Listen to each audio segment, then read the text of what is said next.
Minsan, ang katotohanan ay parang apoy. Kapag hinawakan mo, siguradong mapapasok ka.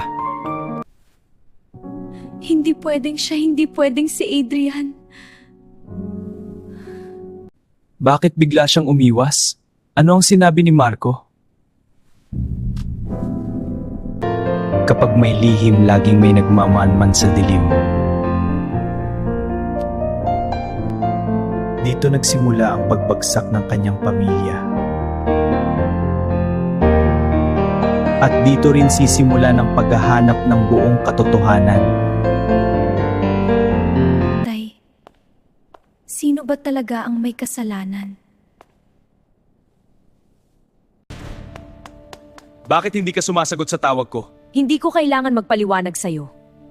Hindi si Adrian, kundi ang kanyang ama ang may direktang koneksyon sa pagbagsak ng kumpanya ng ama ni Elena.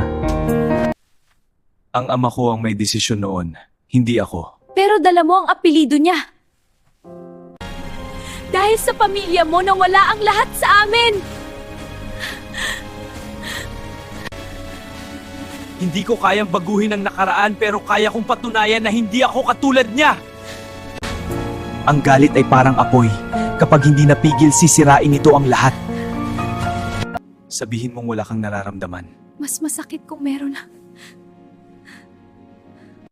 Kapag tuluyang nasira ang pangalan ni Adrian, mapapasakin ang kumpanya. Anong plano mo? Hindi lahat ng apoy ay dala ng pag-ibig. Ang iba, dala ng inggit. Dalawang pusong parehong nasasaktan. Parehong nagmamahal ngunit parehong natatakot. At habang naglalaban ng kanilang damdamin, may paparating na unos na kayang tuluyang magpalamon sa apoy ng kanilang pag-ibig.